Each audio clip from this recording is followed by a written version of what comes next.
नमस्कार, आप सभी का स्वागत है हमारे YouTube चैनल योगेश्वरम योग पे। आज के इस वीडियो को शुरू करने से पहले आप सभी इस वीडियो को ज़्यादा से ज़्यादा लाइक, शेयर और सब्सक्राइब कर दें ताकि आने वाले सारे वीडियोस के नोटिफिकेशन आपको टाइम टू टाइम मिल जाएं। साथ ही साथ बेल आइकन को भी प्रेस कर दें ताकि आपको सारे नोटिफिकेशन मिल जाएं और इस वीडियो को ज़्यादा से ज़्यादा शेयर कर लें अपने दोस्तों से अपने फैमिली मेम्बर से, जो भी योग के साधक है, योग में अपनी श्रद्धा रखते हैं, उन तक इस वीडियो को ज़्यादा से ज़्यादा पहुंचाएं ताकि वो इस निःशुल्क वीडियो का, निःशुल्क अभियान का लाभ प्राप्त कर सकें। हम कर रहे थे तैत्तिरीय उपनिषद। इसके पहले हमने ऐत्तिरीय उपनिषद समाप्त कर लिया था। तैत्तिरीय उपनिषद में हमने शिक्षावल्ली समाप्त कर लिया था और हमारा ब्रह्मानंद वल्ली चल रहा था। तो शुरू करते हैं आज के इस वीडियो को। द्वितीय अनुवाक में प्रथम में क्या बोला? अन्नमय पुरुष की पक्षी से कल्पना करी। ठीक है, तो ये अन्नमय पुरुष की पक्षी से जो कल्पना है ये ज्यादा आसान है क्योंकि सिमिलैरिटीज है। मनुष्य पक्षी का सिर है। ठीक है, तो ये हमने कल किया था, तो ये आसानी से याद भी हो जाएगा। सेकंड वाला अब देखना है द्वितीय अनुवाक में क्या कहते हैं। इसमें अन्न की महिमा बताते हैं, यानी जो अन्नमय कोश है, जो पहले हमने पढ़ा भी, अन्नमय कोश हमने पढ़ा ना, पुरुष के अन्नमय कोश के रूप में पुरुष और पक्षी। तो कह रहे हैं कि सभी प्राणी अन्न से उत्पन्न होते हैं। अन्न की महिमा इसीलिए क्योंकि सभी प्राणी अन्न से उत्पन्न होते हैं जो पृथ्वी के आश्रय में स्थित है। अन्न कहाँ है? पृथ्वी में स्थित है। उस अन्न को हम खाते हैं। अन्न से वीर बनता है और वीर से प्रजाओं की उत्पत्ति होती है। इसीलिए सभी प्राणी किससे उत्पन्न होते हैं? उसका रिलेशन बना दिया अन्न से। ठीक है, अन्न को खा करके ही तो हम जीवित हैं, तो इसीलिए सभी प्राणी अन्न से उत्पन्न होते हैं। अन्न कहाँ? पृथ्वी में आश्रित है। अन्न के परिणाम स्वरूप वीर एवं रज बनता है, जिसके मिलने से प्राणी उत्पन्न होते हैं। ठीक है, यानी कि मनुष्य का जो स्थूल शरीर है, मनुष्य के शरीर का निर्माण होता है। अन्न को खा करके जीव का पालन पोषण होता है। अगर हम भोजन ना करें तो हमारी मृत्यु हो जाएगी फिर भूख से। सभी प्राणी अंत में अन्न में ही विलीन हो जाते हैं। अन्न कहाँ से होगा? पहले बोल दिया कि पृथ्वी के आश्रय में स्थित है, तो यानी कि पृथ्वी में ही हम, जब हमारा देहावसान होता है तो हम वापस से पंच तत्वों में विलीन हो जाते हैं। ठीक है, पृथ्वी में ही हम विलीन हो जाते हैं क्योंकि पृथ्वी पर ही हमारा अंतिम संस्कार होता है।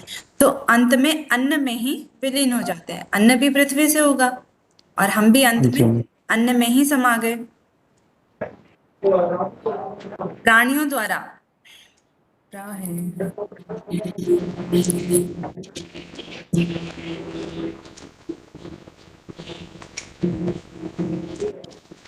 प्राणियों द्वारा अन्न को खाया जाता है और अन्न भी प्राणियों को खाता है। अन्न कैसे प्राणियों को खाता है? प्राणी तो अन्न को खाते हैं, लेकिन अन्न किस प्रकार से प्राणी को खाता है? तो मृत्यु के बाद अपने में विलीन कर लेता है। यही अन्न का खाना है, अन्न का भक्षण करना है। प्राणी अन्न का भक्षण करते हैं और अन्न प्राणियों का भक्षण करता है। कि अंत समय में क्या होता है? मनुष्य अन्न में ही विलीन हो जाता है उसकी मृत्यु के पश्चात। अद्यते व अति च वा अन्नम, ये इसका एक श्लोक है। अद्यते व अति च वा अन्नम, यानी कि अन्न से ही प्राणी उत्पन्न होते हैं और अन्न ही उनको भक्षण कर जाता है। अन्न सभी तत्वों में श्रेष्ठ होने के कारण सर्वौषध रूप कहा गया है। अन्न, अगर हमारी तबीयत खराब होती है, कुछ भी होता है, तो सबसे पहले हमें अपने डाइट में चेंज करने के लिए कहा जाता है ना? अगर हमें जुकाम भी हो गया तो कहते हैं कि ठंडी चीजों को मत खाओ। ठीक है, इसीलिए अन्न को ही औषधि रूप कहा गया है कि अन्न को खा करके ही हम बीमार पड़ते हैं। ठीक है, दूषित अन्न को खा करके या विरुद्ध अन्न को खा के बीमार पड़ते हैं और अन्न के द्वारा ही हम स्वस्थ भी होते हैं। ठीक है, वैसा अन्न जो उस रोगों को दूर करता है, उस प्रकार के अन्न को खा करके हम ठीक भी होते हैं। इसीलिए अन्न क्या है? सर्वश्रेष्ठ है और औषध रूप है, औषधि रूप है। अन्न रूपी ब्रह्म की उपासना करने वाले संपूर्ण अन्न को प्राप्त करते हैं। जो अन्न रूपी ब्रह्म, जो ऐसा जानते हैं कि ब्रह्म ही अन्न है या अन्न ही ब्रह्म है, इस प्रकार से जो जानकर की उपासना करते हैं, वो संपूर्ण अन्न को प्राप्त करते हैं। उनके साथ ऐसा कभी नहीं होता कि वो कभी भूखे रहे। वो हर प्रकार के अन्न को प्राप्त करने वाले होते हैं। ठीक है, तो पहले तो ये बता दिया कि पिछले वाले अन्न कोश की महिमा बता दी। फिर आगे जो नेक्स्ट है प्राणमय कोश, उसके बारे में कहते हैं कि उस अन्न रस से युक्त देह से भिन्न इस देह के अंदर प्राण रूप आत्मा पूर्ण रूप से व्याप्त है। प्राणमय कहाँ है? अन्नमय के अंदर जो अन्न लेयर में। बन रहा है, लेयर जैसे हम एक सर्कल बनाते हैं। जी मैम। यहाँ पे बना सकते हैं क्या?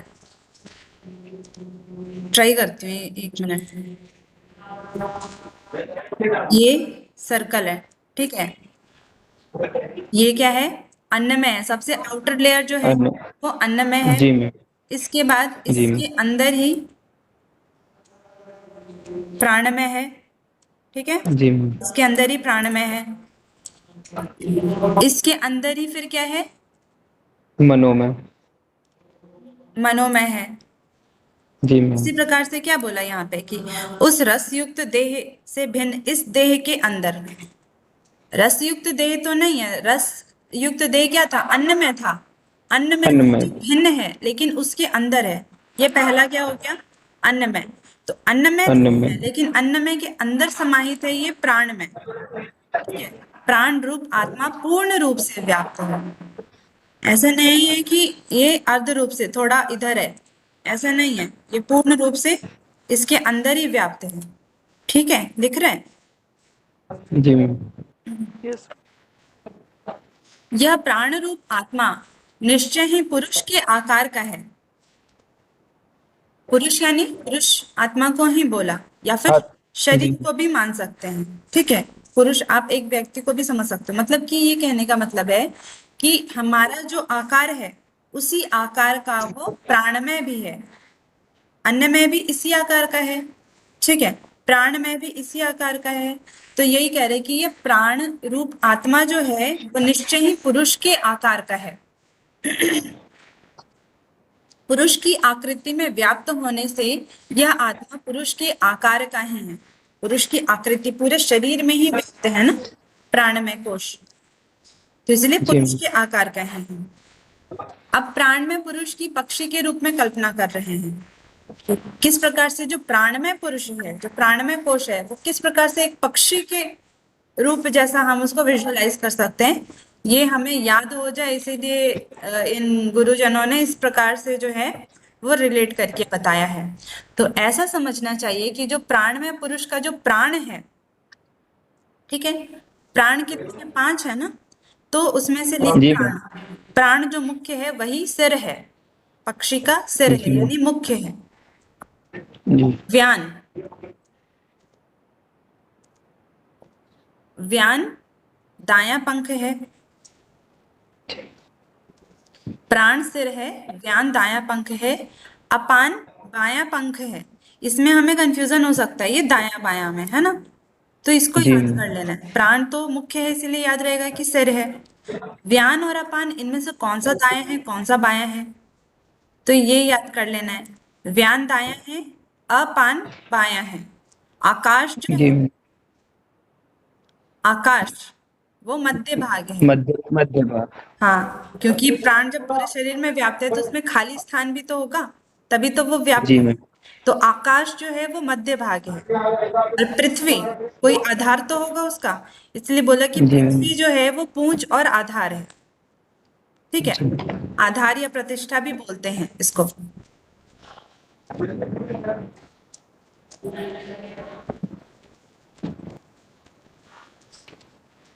ठीक है, या प्रतिष्ठा। तो इस प्रकार से प्राणमय पुरुष की पक्षी के रूप में कल्पना करी हमने। प्राण सर है, व्यान दायां पंख है, अपान बायां पंख है, आकाश मध्य भाग है और पृथ्वी आधार है, पक्षी का पूंछ है। तो ये द्वितीय अनुवाक था। तृतीय जी अनुवाक में कहते हैं कि अब प्राण की महिमा, जैसे कि पहले अन्न की महिमा बताएं, वैसे ही प्राण की महिमा बता रहे हैं। प्राणमय कोश, जी देव, मनुष्य, पशु आदि प्राणी प्राण के ही आश्रय हैं। चाहे वो देवता हो, चाहे वो मनुष्य हो, पशु पक्षी हो, सभी प्राण के ही आश्रय, प्राण से ही जीवित हैं।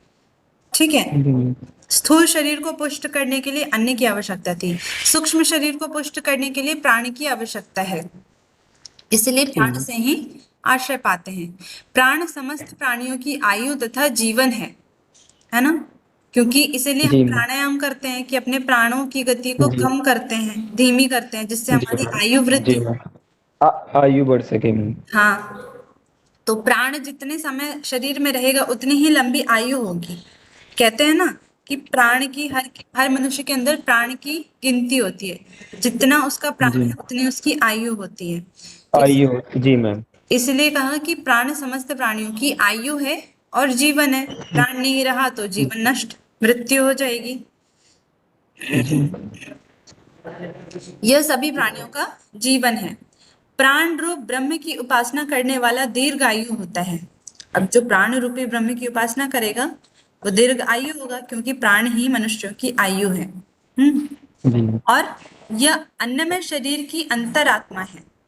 अन्नमय शरीर की आत्मा, जैसे कि हमारी आत्मा हमारे शरीर के अंदर है, उसी प्रकार अन्नमय शरीर की आत्मा जो है वो प्राणमय शरीर है, वो उसके अंदर है। ठीक है। जी वो जो लेयर है ना, 5 लेयर है, वो बना करके हमें याद हो जाएगा कि कौन किसके अंदर है। जी जी मैम। तो ये तो प्राण के बारे में बता दिया। उसके बाद नेक्स्ट जो है हमारा मनोमय कोश, उसके बारे में बता मनो। रहे हैं, ओवरव्यू दे रहे हैं कि प्राणमय देह के अंदर, लेकिन उससे अलग मनोमय आत्मा है। अब उसके अंदर के लेयर में आ गए। पहला अन्नमय था, दूसरा प्राणमय उसके अंदर, तीसरा मनोमय उसके भी अंदर। तो प्राणमय देह के अंदर लेकिन उससे भिन्न है, उससे अलग है, बिल्कुल डिफरेंट है। कौन सा है? कौन सा कोश मनो है? में। मनोमय। मनोमय कोश। मनो में। जी। तो मनोमय शरीर में ही प्राणमय शरीर व्याप्त है। मनोमय शरीर में प्राणमय शरीर भी है, प्राणमय अन्नमय भी है, तो सब एक दूसरे से रिलेटेड है। यह मनोमय आत्मा पुरुष के आकार का है। ये भी क्या है? पुरुष के आकार का ही है पूरा, आकार का सिर से लेके पैर तक व्याप्त है। ही। जी मैम। तो मनोमय पुरुष की पक्षी के रूप में कल्पना कर रहे हैं। ये जो भी है ना, पक्षी के रूप में जो कल्पना की जा रही है, बहुत ही इंपॉर्टेंट है। ये मैम ये एग्जाम में 100% आता। जी आता है ना मैम एग्जाम में। आता है ये। अभी तक जो देखा गया है, ज्यादातर ईयर में ये आया है, शायद ही किसी ईयर में ना आया हो, लेकिन जी ये मैम। आता ही आता है। तो इसको बिल्कुल कंठस्थ कर लेना है। जी ठीक है। अब मनोमय पुरुष की पक्षी के रूप में कल्पना करते हैं। तो मनोमय के लिए बताया कि पहला जो है यजुर्वेद है। यजुर्वेद को इन्होंने सर बोला। ठीक है। ऋग्वेद को दायां पंख और सामवेद को बायां पंख। और जो आदेश है, यानी कि जो वेदों का जो उपदेश है, जो विधि वाक्य है, उसको आदेश जी बोला। तो आदेश ही मध्य भाग है। आदेश क्या है? मध्य भाग है। मध्य। आदेश या उपदेश या विधि वाक्य कह सकते हैं इसको। और अथर्वा और अंगिरा ऋषि के द्वारा देखे गए अथर्ववेद के मंत्र, ये भी यहां से प्रश्न बन सकता है कि अथर्ववेद के मंत्र को किसने देखा, किसने जाना? तो अथर्वा जी और मैम। अंगिरा ऋषि। अथर्वा ऋषि के नाम पर ही ये अथर्ववेद पड़ा। अथर्वा जी और मैम। जी अंगिरा ऋषि के द्वारा अथर्ववेद के मंत्र जो देखे गए, वही पूंछ एवं आधार है पक्षी का। ठीक है। अब इसके बाद मनोमय कोश की अब महिमा बताते हैं चौथे अनुवाक में।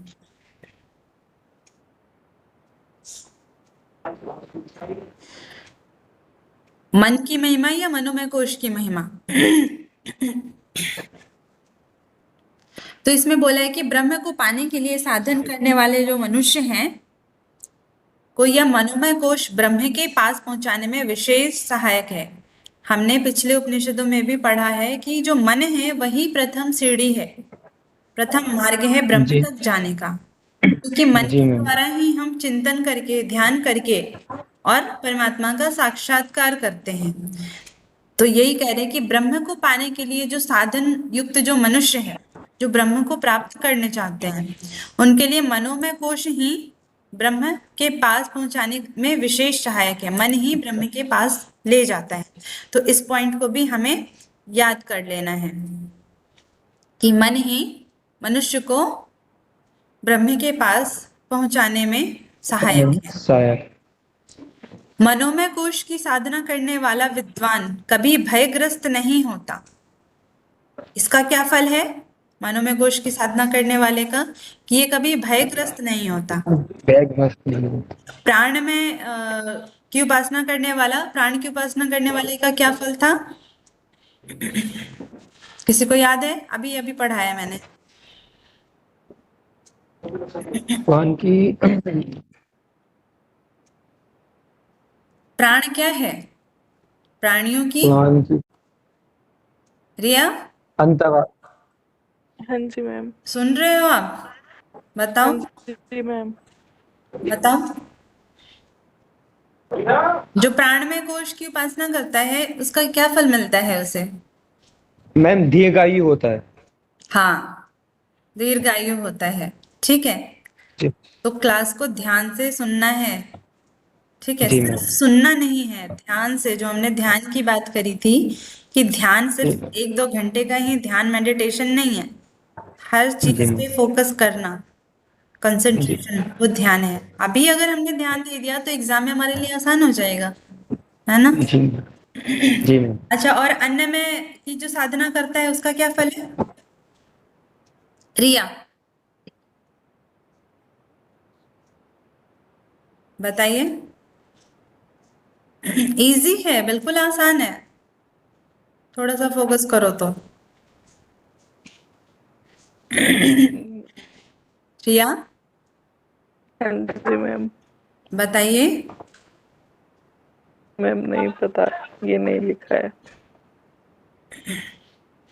जो अन्नमय कोश की उपासना करता है वो संपूर्ण अन्न को प्राप्त सन करता को प्राप्त करता है, कभी भूखा नहीं रहता। है। स- ठीक है, उसे हमेशा अन्न प्राप्त होता हाँ, अन्न से परिपूर्ण होता है।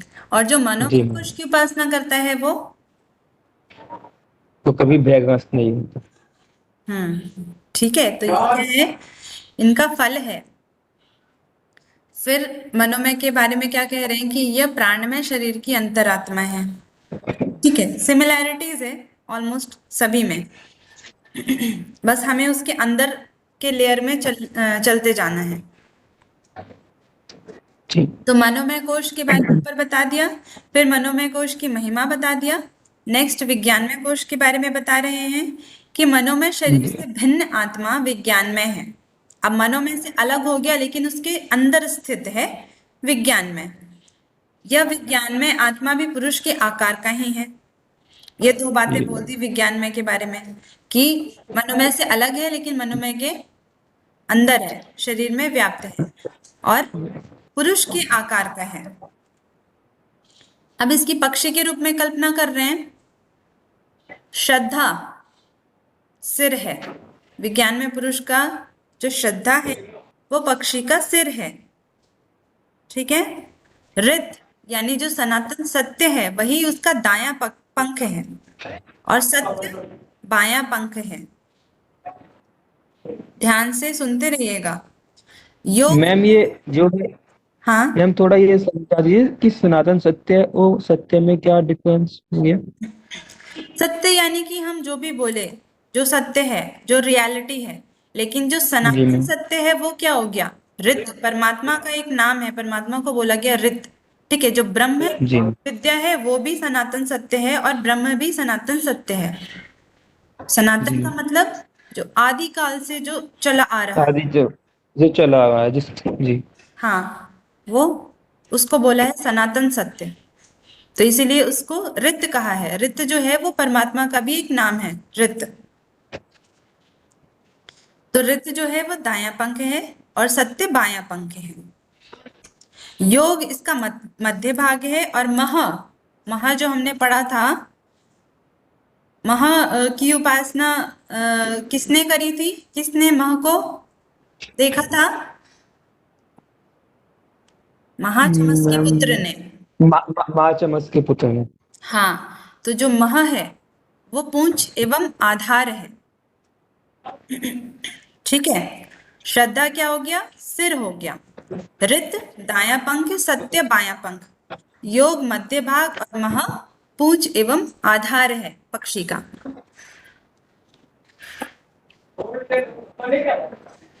पांचवें अनुवाक में हम विज्ञान में कोश की महिमा बता रहे हैं कि विज्ञान ही यज्ञों तथा कर्मों की वृद्धि करता है। विज्ञान यानी ज्ञान के द्वारा ही हम अपने कर्मों में वृद्धि करते हैं। ठीक है। यज्ञों में वृद्धि करते हैं और हम ब्रह्मलोक को या स्वर्गलोक को प्राप्त करते हैं। यज्ञ के अनुष्ठान से क्या होता है? जो यज्ञ अगर यज्ञ की अग्नि को जानता है, यज्ञ अग्नि का अगर सही तरीके से अनुष्ठान करता है तो वो स्वर्ग को प्राप्त करता है। अगर हम जी कर्मों का मैम। अनुष्ठान करते हैं, ठीक है, किस प्रकार के? निष्काम कर्म। कर्म का अनुष्ठान का मतलब निष्काम कर्म। निष्काम को। तो ब्रह्मलोक को प्राप्त करते हैं। ठीक है, आत्म साक्षात्कार को प्राप्त करते हैं। तो विज्ञान के द्वारा ही ये कार्य हो पाता है। तो विज्ञान ही यज्ञों तथा कर्मों की वृद्धि करता है। संपूर्ण देव विज्ञान की श्रेष्ठ ब्रह्म रूप में उपासना करते हैं। जितने भी देवता हैं वो विज्ञान की ब्रह्म के रूप में उपासना करते हैं। जो कोई विज्ञान की ब्रह्म रूप में उपासना करता है वो इस शरीर में ही पापों से मुक्त होकर के संपूर्ण कामनाओं की सिद्धि प्राप्त करता है। ये विज्ञान में कोश का फल हो गया। ठीक है। जो विज्ञान में कोश की उपासना करता है वो शरीर में रहते हुए ही पापों से मुक्त हो जाता है। विज्ञान की उपासना करने वाला पापों से मुक्त हो जाता है और जी मैम। संपूर्ण कामनाओं की सिद्धि करता है। वो जो चाहता है वो उसको प्राप्त हो जाता है, यानी कि सिद्धियों की प्राप्ति हो जाती है उसको। जी मैम। तो ये इसका फल बताया। और विज्ञान में देह कहाँ है? विज्ञान में देह के अंदर यह आत्मा ब्रह्म रूप है। ब्रह्म कहाँ स्थित है वो बता रहे कि विज्ञान में देह के अंदर ही आत्मा जो है वो ब्रह्म रूप में स्थित है।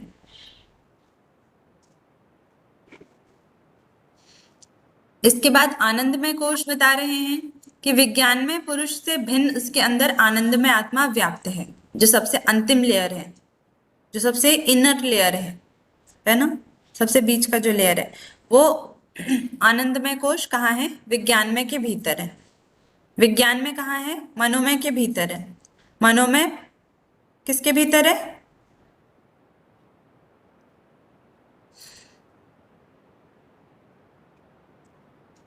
आवाज नहीं आ रही।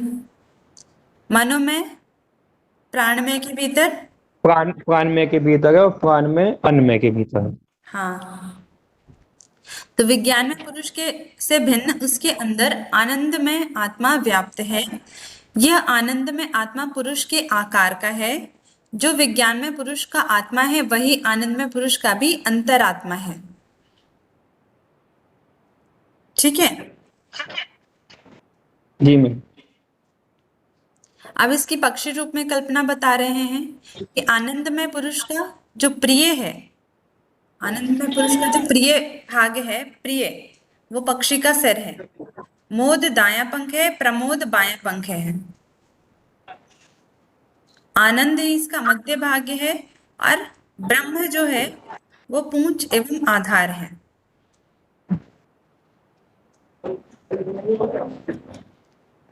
ठीक है। प्रिय क्या है? सिर है। ठीक है। मोद दाया पंख, प्रमोद बाया बायां पंख, पंख। आनंद मध्य भाग और ब्रह्म ही इसका आधार है। पक्षी का जो पूंछ है, जो आधार है पक्षी का, वही ब्रह्म है। तो इस प्रकार से आनंद में पुरुष के बारे में बताएं। अब आनंद में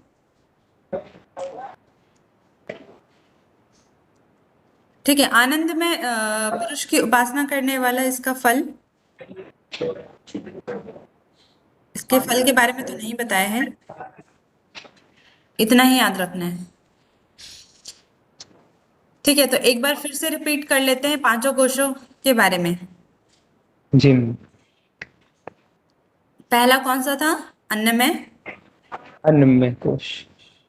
अन्नमय पुरुष का जो सर है वो पक्षी का सर है।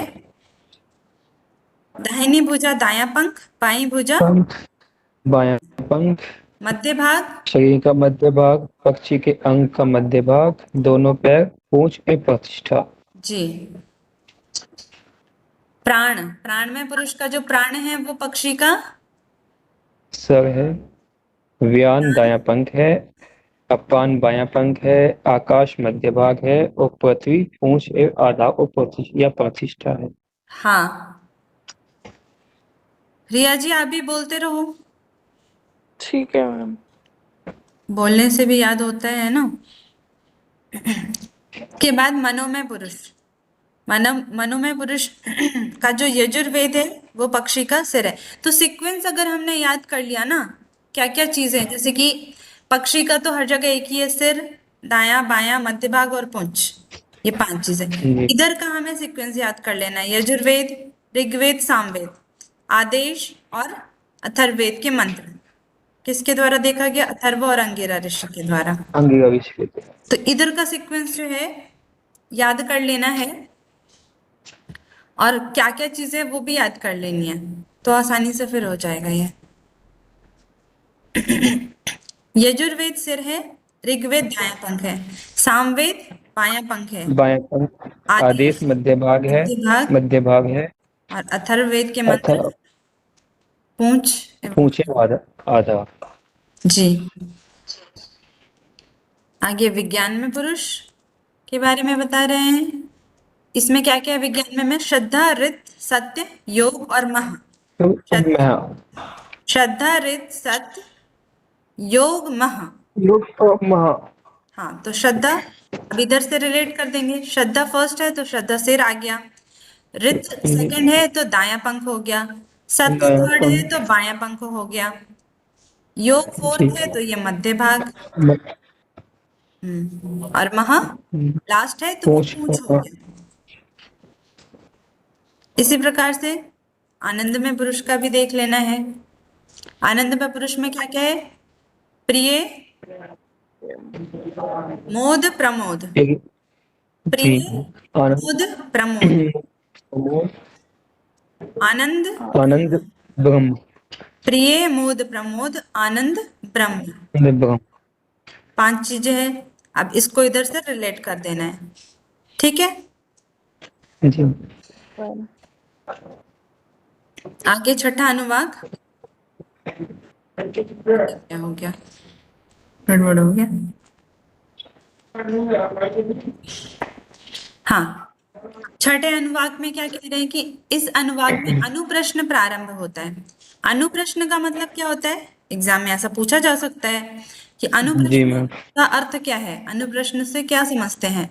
तो अर्थात जो प्रश्न, वो प्रश्न जो आचार्य के उपदेश के बाद किसी शिष्य के मन में उठता है, जिसे वह अपने गुरु से पूछता है। अब जैसे कि मैंने ये क्लास ले ली, ठीक है, मैंने जो जी। जो मुझे पढ़ाना था मैंने पढ़ा दिया, तो मैंने पढ़ाया, अब उसमें आपको कुछ डाउट हुआ, कुछ डाउट आया कि जी ऐसा होना मैम। चाहिए वैसा होना चाहिए, या फिर समझ नहीं आया, तो आपने उसके बाद मुझसे पूछा और मैंने उसका समाधान किया, तो इसको कहते हैं अनुप्रश्न। ठीक है, अनुप्रश्न जी। यानी कि उपदेश के बाद जो मन में जो डाउट उठते हैं, जो प्रश्न उठते हैं, उसको पूछ करके उसका समाधान। अनुप्रश्न। हम्म। जी। तो प्रश्न में पूछा गया है कि जो अज्ञानी पुरुष है वो मरने के बाद परलोक गमन करता है या नहीं, मृत्यु के बाद क्या वो परलोक जाता है या नहीं, या फिर ज्ञानी पुरुष मृत्यु के बाद परलोक जाता है या नहीं। 2 के बारे में पूछे कि एक तो अज्ञानी पुरुष परलोक जाता है या नहीं, और दूसरा ज्ञानी पुरुष परलोक जाता है या नहीं। ठीक है, तो उत्तर में कहते हैं कि उत्तर में बता रहे कि प्रथम आत्मा ने अनेक रूप में प्रकट होने की कामना करी। सर्वप्रथम परमात्मा ने अनेक रूपों में प्रकट होने की कामना करी। परमात्मा ने सोचा कि मैं अलग अलग रूपों में प्रकट हूं। फिर उसने तप करके संपूर्ण जगत की रचना करी। जब उसने कामना करी, उसके बाद उसने तप किया और संपूर्ण जगत की रचना करी। उसके बाद वह उसी में साकार और निराकार रूप में प्रतिष्ठित हो गया। परमात्मा ने सृष्टि की रचना करी और इस सृष्टि में दो तरीके से व्याप्त हो गया, एक तो साकार रूप में और दूसरा निराकार रूप में। निराकार। साकार रूप क्या हो गया उसका? जो ज्ञानी पुरुष, जो महात्मा पुरुष है, जो ठीक है, जी वो वही परमात्मा का साकार रूप है। भगवत गीता में ऐसा बोला है ना श्री कृष्ण ने कि जो जी मैम, ज्ञानी भक्त हैं वो साक्षात वो मेरा ही स्वरूप वो है। मेरा ही स्वरूप है और मेरे को बहुत प्रिय भी है ज्ञानी भक्त। हाँ, ज्ञानी भक्त मुझे अत्यंत जी प्रिय है और वो मेरा ही स्वरूप जी है। मैम, ऐसा मानो कि जी जो मैम, ज्ञानी है वो मैं ही हूँ। ठीक वो है, मैं ही हूँ। मुझे अगर प्राप्त करना है तो ज्ञानी पुरुष के पास जाओ, क्योंकि वही एक माध्यम है जो हमें परमात्मा से साक्षात्कार करा सकते हैं।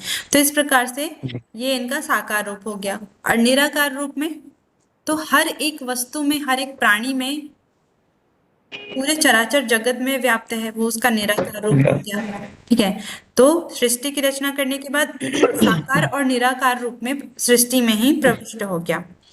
वह वर्ण और अवर्ण तथा आश्रय और निराश्रय हो गया। वर्ण यानी वर्ण, वर्ण करने योग्य, और अवर्ण यानी कि जो वर्ण नहीं किया जा सकता, जिस जो प्राप्त नहीं किया जा सकता, जो उनका दिव्य स्वरूप है, जिसको कोई नहीं जान सकता, बड़े से बड़े ज्ञानी भी नहीं। तो इसलिए दो रूपों में, वर्ण और अवर्ण में भी, तथा आश्रय और निराश्रय। आश्रय क्या है? सभी प्राणियों का हृदय गुफा जो है वो उसका आश्रय बन गया। और निराश्रय यानी कि ये संपूर्ण जगत जो है हर जगह वही व्याप्त है, इसलिए वो निराश्रय हो गया। 5 मिनट में मीटिंग एंड हो जाएगी, फिर से ज्वाइन कर लीजिएगा। ठीक, वही चैतन्य एवं जड़ रूप हो गया। चैतन्य क्या है? जो चेतना युक्त है। जी जड़ मैम, रूप जिसमें चेतना नहीं है। जिसमें चेतना नहीं है। हाँ, तो इस प्रकार से हम समझ सकते हैं कि हर एक वस्तु में परमात्मा विद्यमान है। तो वह चैतन्य और जड़ रूप हो गया, वही सत्य एवं मिथ्या रूप भी हो गया। कुछ लोग तो परमात्मा को सत्य मानते हैं, कुछ मानते हैं कि बस ऐसे ही है, मिथ्या है, भ्रम है। ठीक है, तो उन दोनों चीजों में भी समा गया। सत्य क्या है? सत्य ही ज्ञान है और मिथ्या ही अज्ञान है। इस रूप में भी हम देख सकते हैं। विद्वान लोग कहते हैं कि जो भी अनुभव करने में आता है वो सभी सत्य है। जो भी हम अनुभव कर पा रहे हैं वो सभी क्या है? सभी कुछ सत्य सत्य है। सत्य है। हाँ, तो इन्होंने जो प्रश्न पूछा ना, उसका गुरु ने डायरेक्ट आंसर दिया नहीं। उन्होंने इस तरीके से व्याख्या करके बता दिया कि अब तुम समझ लो।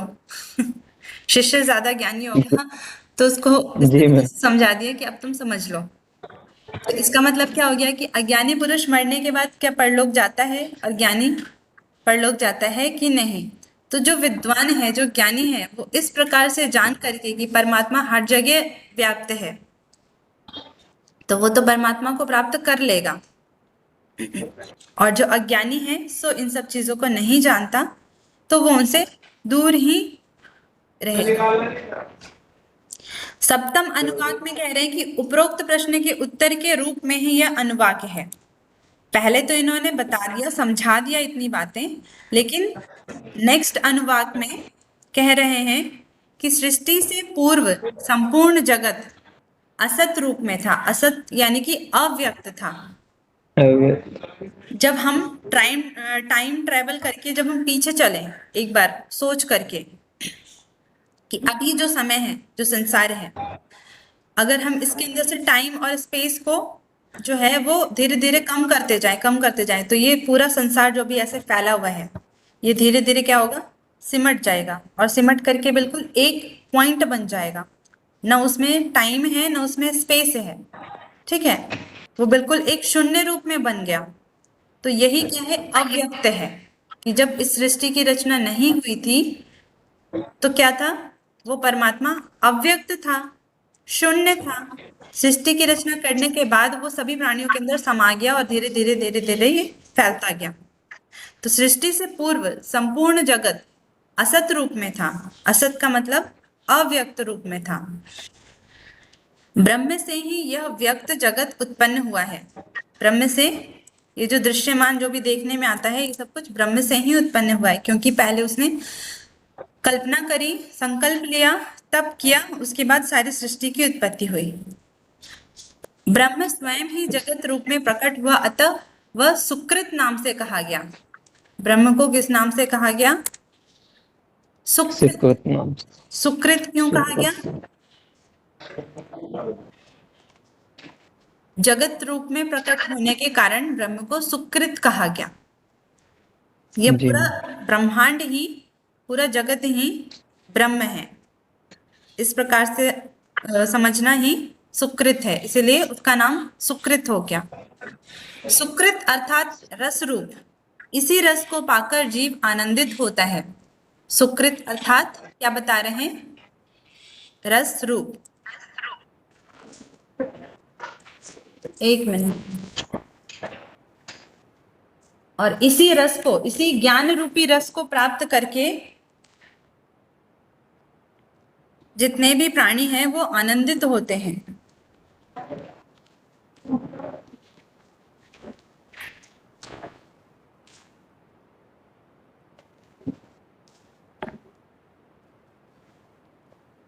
जब जीवात्मा ब्रह्म में निर्भय होकर के स्थित हो जाता है तो वो अभय पद को प्राप्त करता है। जब जीवात्मा जो है वो परमात्मा का साक्षात्कार कर लेता है तो वो पूर्ण रूप से निर्भय